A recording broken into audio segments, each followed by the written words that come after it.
Welcome back. You're watching World News and I'm your host, Klaudia Czerwińska. Peace talks between Russia and Ukraine have wrapped up after just an hour in Istanbul. The short meeting suggested the end of the war is no closer. Our correspondent Alex Kadier is in Istanbul and has this report. Well, this meeting has, once again, like the last one, been rather anticlimactic. It only lasted an hour. That is half the time of the last meeting we covered right here in Istanbul, and the result has been similar, a prisoner swap between both sides. Seriously ill soldiers will be returned to Russia and to Ukraine, as well as those under 25 years old. They will also exchange, very tragically, 6,000 bodies that are being held on either side. 6,000 Russian bodies will be shipped home, 6,000 Ukrainian casualties also. Those bodies sent back to Ukraine. They also exchanged those negotiating memorandums, the negotiating positions of both sides. The request from Ukraine, of course, was for that to have happened before this meeting, so concrete steps could be made towards peace. We heard Rustem Umerov, the defense minister of Ukraine, leading that Ukrainian delegation, saying that for now a prisoner exchange is the only achievement. We have not heard if further plans have been made for another meeting, but as I said, that meeting only lasting 1 hour, a very short meeting here in Istanbul. We knew that both sides could not leave completely empty-handed because they needed to show, particularly to the United States, that they are negotiating and making progress. The real concern from the Ukrainian side ahead of this meeting was whether or not the Russian negotiating position was just one to spend time, to waste time, to have a meeting for the sake of a meeting without taking a step towards peace. Certainly it seems that if the Russians wanted to play for time, they have achieved that. It is perhaps a win for the Russian side, but it seems that across the board, a loss for the peace process. In Istanbul, I'm Alex Kadier for TVP World. Tonight at 8 p.m. Central European Time, Polish Prime Minister Donald Tusk will address the nation in a special televised speech following the outcome of the presidential election. This will be his first public statement since the victory of Karol Nawrocki, the opposition Law and Justice Party's candidate, and could signal the start of a new political dynamic in Poland.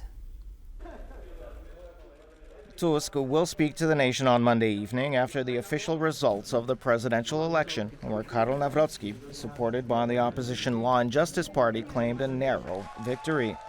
Tusk, whose civic coalition now holds the reins of government, has remained silent on the results until now, heightening anticipation for his remarks. The official results announced earlier on Monday showed Nawrocki securing 50.89% of the vote, slightly ahead of Trzaskowski, who garnered 49.11%. Prime Minister Tusk had previously mentioned a planned government reshuffle following the election, aiming for a leaner and more efficient administration. Prime Minister Tusk had previously mentioned a planned government reshuffle following the election, aiming for a leaner and more efficient administration.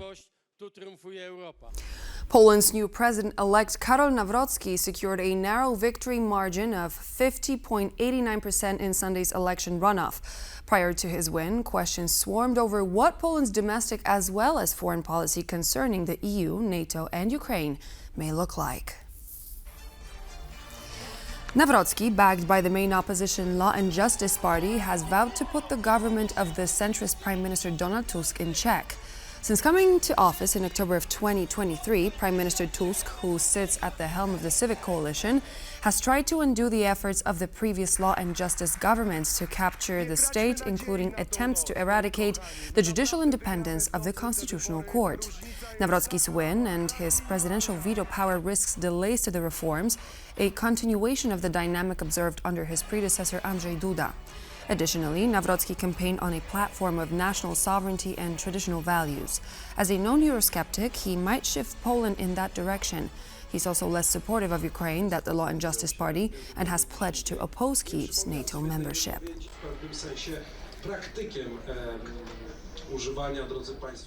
Rafał Trzaskowski has officially acknowledged his defeat in Poland's presidential election. In a statement posted on social media, he thanked voters for their support and congratulated Karol Nawrocki on his victory. Thank you for every vote. I fought for us to be able to build a strong, safe, honest, empathetic Poland together. A modern Poland in which everyone would be able to achieve their goals and aspirations. Thank you to everyone who voted for that Poland. I congratulate Karol Nawrocki on winning the election. This is as much a victory as it is a contract, especially in such difficult times, especially with such a close result. Please remember that. Russia attacked the city of Kharkiv with drones and ballistic missiles on Sunday night, wounding at least 6 people, including a child. According to the city's mayor, Ihor Teherov, almost 500 Russian drones and missiles were launched into the skies over Ukraine. At the same time, Russian army shelled the Zaporizhia and Sumy regions, killing 11 people and injuring 9 more.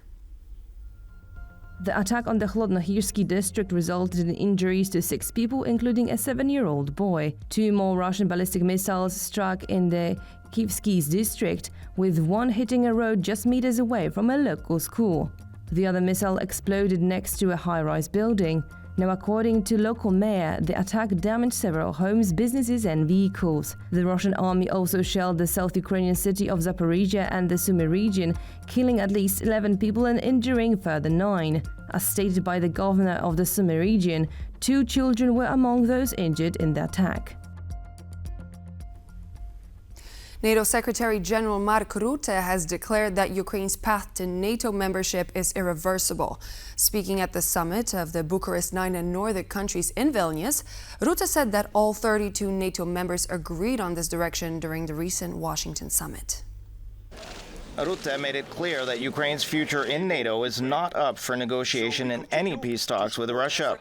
Looking ahead to the NATO summit in The Hague later this month, Rutte called for increased defense spending, noting that the current 2% of GDP benchmark is no longer sufficient. He also warned of growing cooperation between Russia, China, Iran, and North Korea, calling Russia a long-term threat to NATO security.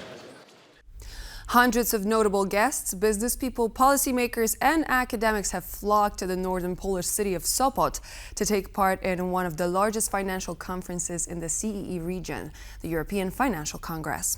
With most panels centered around artificial intelligence, the nationality of capital, and Poland's economic credibility, the election of Karol Nawrocki as president of Poland stole the limelight. Our reporter Piotr Miszczuk attended the conference.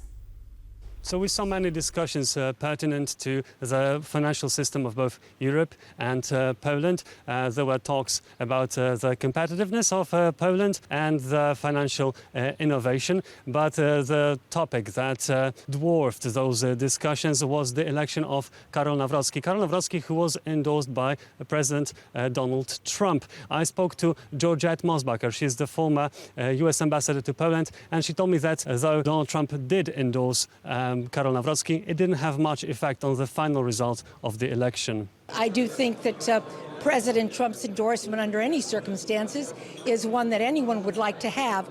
But at the end of the day, it's the Polish people who decide who's going to be president, and they made that decision in a very democratic process. Karol Nawrocki's victory is a huge blow for the current government and for Prime Minister Donald Tusk. I heard some politicians here saying that Tusk should step down as the Prime Minister, but former Prime Minister Jan Krzysztof Bilecki strongly disagreed. In the Parliament, who is going to step down or not is decided by the vote of the majority, not by the individual. This conference is about the development of the Polish financial sector and the economic future of Poland, the future which will also be key for the current government, as they have only 2.5 years remaining of the term. For TVP World from Sopot, I'm Piotr Miszczuk. And so this concludes our news broadcast, but please do stay tuned. We're back in just a moment, and we'll see you there.